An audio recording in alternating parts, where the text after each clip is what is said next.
Aadam was a typical 16-year-old boy, curious and adventurous, living in the bustling city of Tehran. His parents, Asma and Arish, were hard-working individuals who had instilled in him a sense of respect and responsibility. Despite his modern upbringing, Aadam had always been fascinated by the tales of the supernatural that his grandmother used to tell him. It was during the summer vacation when Aadam's family decided to visit the coastal city of Bandar Abbas, hoping for a relaxing break from the hectic city life. Bandar Abbas was beautiful, with its serene beaches and vibrant culture, but it also had a dark side, a side that Aadam would soon discover. One evening, as the family sat around a bonfire on the beach, a local fisherman named Bahram joined them. He was an old man with weathered skin and eyes that seemed to hold the weight of countless untold stories. Asma and Arish welcomed him warmly, and soon, the conversation turned to the local folklore. "You must have heard of the Tsar," Bahram said, his voice low and gravelly. Aadam's ears perked up at the mention of something mysterious. "No, we haven't," Arish replied. "What is it?" Bahram leaned closer, the firelight casting eerie shadows on his face. "The Tsar is a malevolent spirit, an ancient curse that haunts this land. It's said to possess people, driving them to madness. Once the Tsar has its grip on you, it's nearly impossible to break free." Asma shuddered and wrapped her arms around herself. "How does one become possessed?" "The Tsar preys on those who are weak or vulnerable. It's said that certain rituals can summon the spirit, but even speaking of it can sometimes draw its attention," Bahram explained. Aadam was intrigued, but also skeptical. "Have you ever seen someone possessed by the Tsar?" Bahram's eyes darkened. "I have, and it's not something I'd wish upon my worst enemy." The next day, while exploring the marketplace, Aadam stumbled upon an old dusty shop tucked away in a narrow alley. The shop was filled with strange artifacts and trinkets. An old woman sat behind the counter, her eyes following Aadam's every move. "Looking for something special?" she asked, her voice raspy. Aadam shrugged. "Just browsing." She smiled, revealing crooked teeth. "Be careful what you find, boy. Some things are best left undisturbed." Ignoring her cryptic warning, Aadam continued to browse until he found a small ornate box hidden in the back of the shop. It was intricately carved with strange symbols that he couldn't decipher. Feeling an inexplicable urge, he bought the box and hurried back to the beach. That night, while his parents slept, Aadam opened the box. Inside, he found a piece of parchment with more of the strange symbols and a small vial of dark liquid.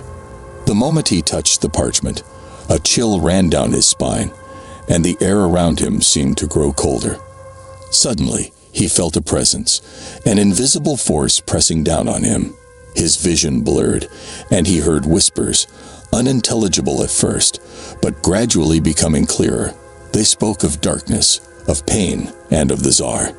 Terrified, Aadam tried to put everything back in the box, but it was too late. The whispers grew louder, filling his mind, and the shadows in the room seemed to come alive. He screamed, but no sound came out. His body convulsed, and he felt as if he was being torn apart from the inside. Then, everything went black.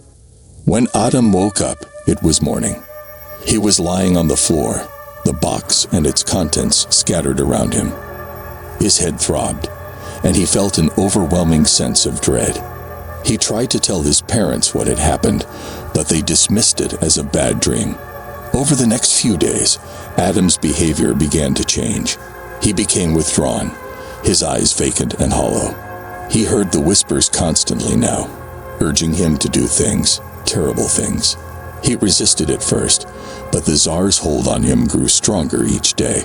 Asma noticed the change in her son and became increasingly worried. She sought help from a local healer who performed a cleansing ritual. But the Tsar was powerful, and the ritual only seemed to anger it. Aadam's condition worsened, and he started experiencing violent outbursts. One night, Asma found him standing by the shore, staring out at the sea with a vacant expression. "Aadam, "What are you doing out here?" she asked, her voice trembling. He turned to her, his eyes black as coal. "The Tsar is hungry, Mother. It wants more." Terrified, Asma dragged him back to their lodging, where Arish tried to restrain him. But Aadam's strength was unnatural, and it took both of them to hold him down. "We need to find a way to stop this," Asma cried. "We can't lose him." Desperate, they sought out Bahram, who agreed to help. He took them to a secluded part of the beach, where the old woman from the shop was waiting. She revealed herself to be a powerful medium with knowledge of the Tsar. "This boy is deeply possessed," she said. "The Tsar has taken root in his soul. We must perform a dangerous ritual to expel it." The ritual was elaborate and terrifying. They drew a circle in the sand, placing candles and strange herbs around Aadam. The old woman chanted in an ancient language, calling upon the spirits to aid them. Bahram held Aadam down as he thrashed and screamed, the Tsar fighting to maintain its hold. As the chanting grew louder, the air around them crackled with energy. The whispers intensified, and Aadam's body convulsed violently. The old woman sprinkled the dark liquid from the vial over him, causing his skin to sizzle and smoke. Suddenly, a dark, shadowy figure emerged from Aadam's body, shrieking in rage. The Tsar's form was grotesque and terrifying, with twisted limbs and a face that constantly shifted. It lunged at the old woman, but she stood firm, continuing her incantation. With a final, ear-piercing scream, the Tsar was pulled into the ground, disappearing into the earth. Aadam collapsed, his body limp and lifeless. For hours, Aadam lay unconscious. Asma and Arish stayed by his side, praying for his recovery.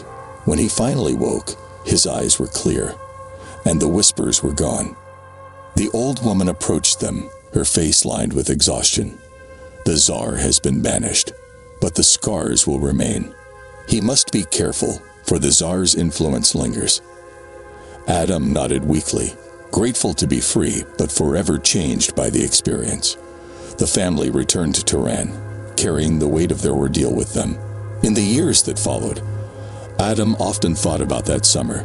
The memory of the Tsar haunted him, a constant reminder of the darkness that lurks just beneath the surface of the world. He became more cautious, more respectful of the unknown. And though he never spoke of it openly, he made a silent vow to himself to never again underestimate the power of the supernatural and to always heed the warnings of those who knew its dangers. Years later, Aadam returned to Bandar Abbas as an adult, driven by a need to confront his past. He sought out the old woman who had become a revered figure in the community. She welcomed him with a knowing smile. "You've come back," she said. "I needed to," Aadam replied, "to understand." She nodded. The Tsar is a reminder of the ancient powers that still exist in this world. It's a warning to respect what we do not understand. Aadam thanked her and left, feeling a sense of closure. As he walked along the beach, he realized that the Tsar had taught him a valuable lesson, one that he would carry with him for the rest of his life.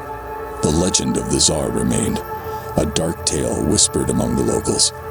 And Aadam, though scared, found strength in knowing he had faced the darkness and survived.